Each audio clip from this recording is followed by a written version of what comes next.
welcome to Cabin Fever Crochet and Beyond with me, Helene, for today's baking episode of my pumpkin bread. It's very healthy and delicious, gluten-free option, which I'm going to be baking today. Can't tell the difference, and it's wonderful for a breakfast bread. It's low sugar and great for an anytime very satisfying snack also. We're starting with the dry ingredients. I have 1 cup of oatmeal, old-fashioned, not the quick cooking kind. 1 cup of all-purpose flour. It could be regular flour or the gluten-free 1-to-1 substitute, which means it's 1 cup per 1 cup. Does not have leavening in it, so if you have 1 cup of regular flour, you just use the 1 cup of the gluten-free. And then for our leavenings, I have here 1/2 teaspoon salt, and this is for both the gluten-free and the regular option. 1 teaspoon baking powder for the gluten-free, about 3/4 teaspoon for the regular, and for the baking soda, 1 1/4 teaspoons gluten-free, and again about 3/4 for the regular. This will be full of flavor with the spices we're using. You can use a pre-made, pre-blended pumpkin pie spice, about 1 1/4 teaspoon. I've made my own. You can add on the pumpkin pie spice a little more if you want it more spicy. Here I have 1 teaspoon cinnamon, 1/2 teaspoon of ginger, and 1/4 teaspoon each of nutmeg and clove. Ground clove, that is.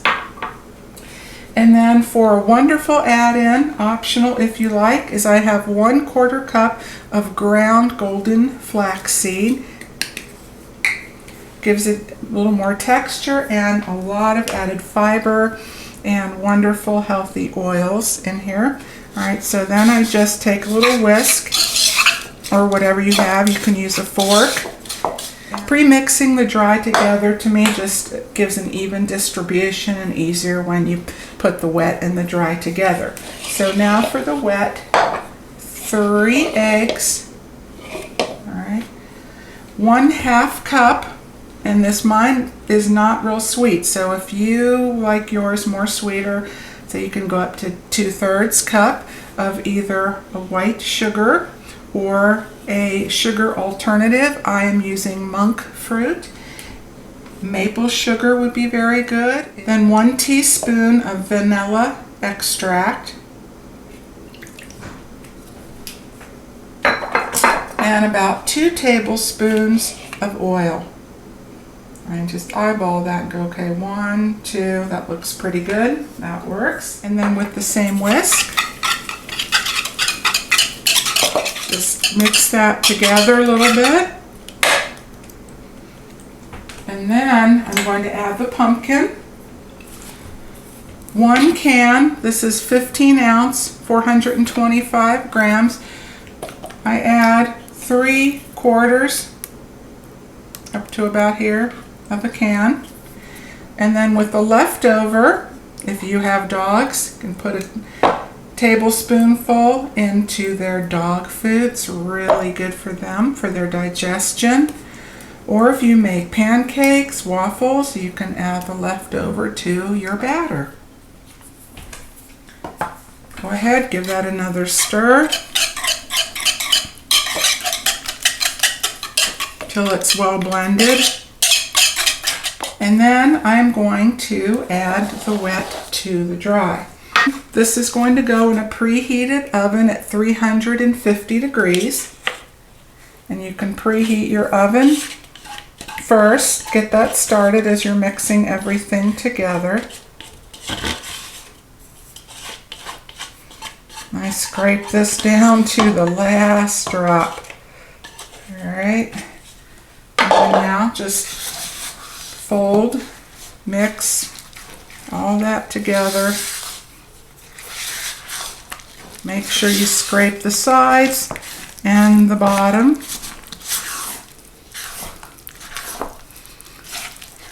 And if you like nuts, a wonderful add-in, pecans, chopped, dry roasted, unsalted is what I have. 1/2 a cup. Oh, dried cranberries are also really good in this too. And if you have any oranges, you want to kick this up a little bit. Just put a little bit of orange zest in here. Almost tastes like a pumpkin orange cranberry scone in a way, with those flavors in there, only in a pumpkin bread.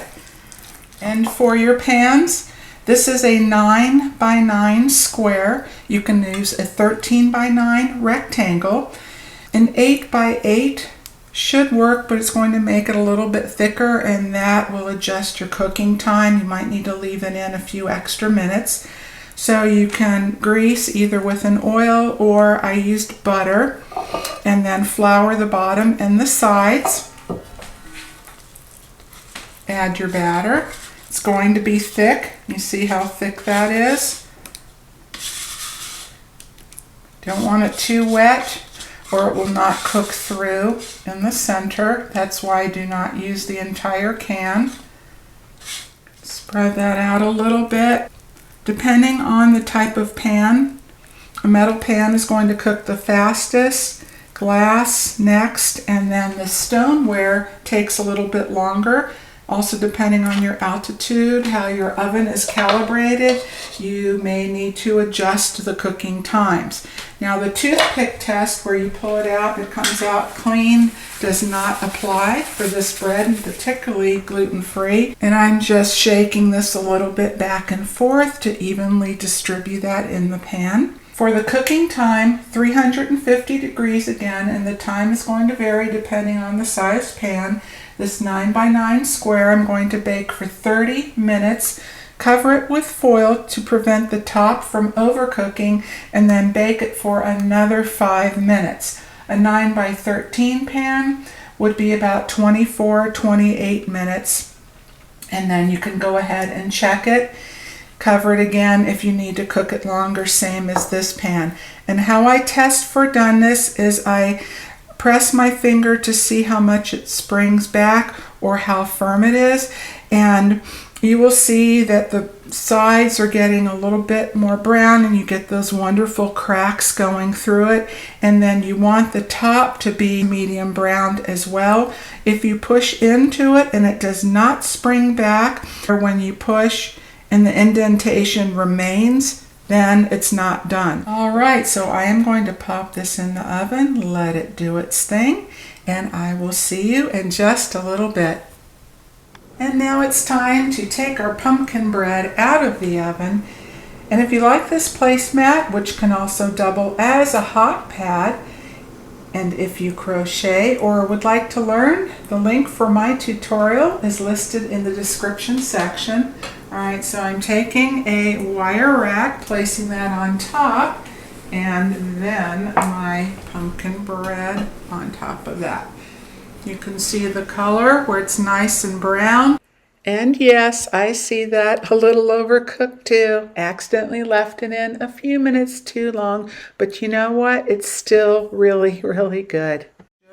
And when I lightly press my finger in, the surface bounces back. It doesn't sink in and leave an impression. I'm going to let it cool, cut a slice so you can see what it looks like on the inside. Okay, here we are for a taste test. You can see the texture. It's moist in the center. You have a nice little crust on the outside, but not too crusty.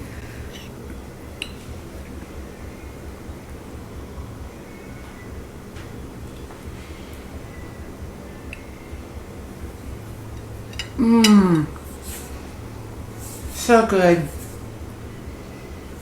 A lot of flavors, all those wonderful warming spices.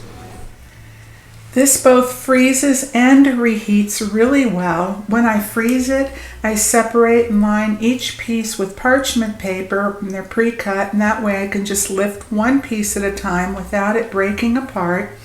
And of course, this is delicious and perfect when it's warm.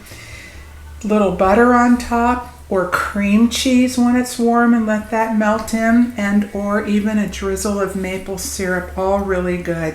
And it packs up, takes with you on the go for a snack during the day whenever you need it, if you're out and about at the office, whatever that may be. Oh, and this little pumpkin, yes, I crocheted this also, and I will have the link below for this when the tutorial is ready. Okay, well, take care, everyone. Thanks as always for being here and watching. I hope you will give this a try and make the pumpkin bread, and if you do, please let me know which version and how you like it.